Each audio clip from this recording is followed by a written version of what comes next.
کہ میرا رب اللہ تبارک و تعالیٰ ہے، اور دوسرے کا جواب یہ دیتا ہے کہ میرا دین اسلام ہے، اور تیسرے سوال کا جواب یہ دیتا ہے کہ یہ تو حضور نبی کریم صلی اللہ تعالی علیہ وسلم ہے، اس وقت آسمان سے ایک منادی ندا کرتا ہے کہ میرے بندے نے سچ کہا، اس کے لیے جنت کا بچھونا بچھاؤ اور جنت کا لباس پہناؤ، اور اس کے لیے جنت کی طرف سے ایک دروازہ کھول دو، جنت کی نسیم اور خوشبو اس کے پاس آتی رہے گی، اور جہاں تک نگاہ پھیلے گی وہاں تک اس کی قبر کشادہ کر دی جائے گی، اور اسے کہا جائے گا کہ تو سو جا۔ پہلے اس کے بائیں ہاتھ کی طرف جہنم کی کھڑکی کھولیں گے جس سے جلن اور گرم ہوا اور سخت بدبو آئے گی، پھر بند کر دیں گے۔ اس کے بعد داہنی طرف سے جنت کی کھڑکی کھولیں گے، اور اس سے کہا جائے گا کہ اگر تو ان سوالوں کے جواب نہ دیتا تو تیرے واسطے وہ تھی، اور اب یہ ہے، تاکہ وہ اپنے رب کی نعمت کی قدر جانے کہ کیسی بلائی عظیم سے بچا کر کیسی نعمتیں عظمیٰ عطا کی گئی ہے۔ اور اگر مردہ کافر ہوتا ہے تو سب کے سوالوں میں وہ کہتا ہے کہ ہائے افسوس، مجھے کچھ معلوم نہیں۔ اس وقت ایک پکارنے والا آسمان سے پکارتا ہے کہ یہ جھوٹا ہے، اس کے لیے آگ کا بچھونا بچھاؤ اور آگ کا لباس پہناؤ، اور جہنم کی طرف سے ایک دروازہ کھول دو، اس کی گرمی اور اس کی لپٹ اس کو پہنچے گی، اور اس پر عذاب دینے کے لیے 2 فرشتے مقرر ہوں گے جو کہ اندھے اور بہرے ہوں گے، ان کے ساتھ لوہے کا گرز ہوگا کہ پہاڑ پر اگر مارا جائے تو خاک ہو جائے، اس ہتھوڑے سے اس کو مارتے رہیں گے، سانپ اور بچھو اسے عذاب پہنچائیں گے۔ اعمال اپنی مناسب شکل پر متشکل ہو کر کتا یا بھیڑیا یا اور شکل کے بن کر اس کو ایذا پہنچائیں گے، اور نیکوں کے اعمال حسنہ مقبول و محبوب صورت پر متشکل ہو کر انس دیں گے۔ نبی کریم صلی اللہ تعالی علیہ وسلم نے ارشاد فرمایا، موت کو کثرت سے یاد کیا کرو کیونکہ وہ گناہوں کو زائل کرتی ہے اور دنیا سے بے رغبتی پیدا کرتی ہے۔ اور حضرت سیدنا امام حسن بصری رحمۃ اللہ تعالی علیہ فرماتے ہیں کہ جس نے موت کی یاد دل میں بسا لی تو دنیا کی ساری مصیبتیں اس پر آسان ہو جائیں گی۔ اور روایت میں آتا ہے کہ ایک خاتون نے ام المؤمنین حضرت اما عائشہ صدیقہ رضی اللہ تعالیٰ عنہ سے اپنے دل کی سختی کی شکایت کی، تو آپ رضی اللہ تعالیٰ نے ارشاد فرمایا کہ موت کو کثرت سے یاد کیا کرو، تمہارا دل نرم ہو جائے گا۔ ناظرین محترم، آئیے اب بات کرتے ہیں کہ موت کے بعد روح کیسے پکارتی ہے، اور میت کو سب سے زیادہ درد کب ہوتا ہے،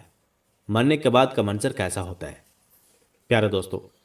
حضرت زید رضی اللہ عنہ سے مروی ہے کہ نبی کریم صلی اللہ علیہ وسلم نے ارشاد فرمایا کہ میت پر سب سے زیادہ سخت حالت اس وقت ہوتی ہے جب کہ غسل دینے والا اس کو نہلانے کے لیے آتا ہے، اس کی انگلی سے انگوٹھی اتارتا ہے، جسم سے لباس اتارتا ہے، سر سے عمامہ جدا کرتا ہے، اس کی روح بے چین ہو کر فریاد کرتی ہے، جس کی آواز جنوں انس کے سوا سب سنتے ہیں، اور کہتی ہے، اے نہلانے والے، تجھ کو خدا کی قسم میرے کپڑے بہت نرمی سے اتارو، کیونکہ ملک الموت کے پنجے کی تکلیف سے مجھے پورے طور پر ابھی آرام نہیں ملا۔ پھر جب اس کو تختے پر لٹا کر اس پر پانی ڈالا جاتا ہے تو روح چلاتی ہے، اے نہلانے والے، خدا کے واسطے میرے جسم کو قوت سے ہاتھ نہ لگا، کیونکہ وہ جان کنی کی سختی سے زخمی اور چور چور ہو رہا ہے۔ پھر جب نہلا کر اس کو کفناتے ہیں اور پاؤں کی طرف سے باندھتے ہیں تو روح کہتی ہے، اے غسل دینے والے، خدا کے لیے ابھی سڑک کی طرف سے میرے کفن میں گرا نہ لگانا، تاکہ میرے بیوی بچے اور تمام رشتہ دار دنیا میں آخری بار میری صورت دیکھ لیں، کیونکہ آج میں ان سے بچھڑ رہا ہوں اور اب قیامت تک یہ میری صورت نہیں دیکھیں گے۔ پھر جب اس کا جنازہ تیار کر کے گھر سے باہر نکالا جاتا ہے تو روح پکارتی ہے، اے جنازہ اٹھانے والوں، خدا کے واسطے ابھی جلدی نہ کرنا، تاکہ میں اپنے بال بچوں اور عزیز و اقارب سے رخصت ہو لوں۔ اے جنازہ اٹھانے والوں، میں اپنی اولاد کو آج یتیم اور بیوی کو بیوہ چھوڑے جاتا ہوں، خدا کے واسطے میرے بعد ان کو تکلیف نہ دینا۔ میں اپنا گھر اور مال و اسباب دوسروں کے لیے چھوڑے جاتا ہوں، اب یہاں کبھی واپس نہیں آؤں گا اور قیامت تک کسی کی صورت نہ دیکھوں گا۔ پھر جب جنازہ اٹھا کر لے چلتے ہیں تو میت کہتی ہے، اے میرے بھائیوں، میں نے آج تک جو کچھ مال و اسباب جمع کیا تھا وہ صرف وارثوں کے لیے تھا، آج ان میں سے کوئی بھی میرے ذرا سا گناہوں کا بوجھ بھی اٹھانے والا نہیں ہے۔ حساب مجھ سے لیا جائے گا اور میرے وارث کھائیں گے اور اڑائیں گے۔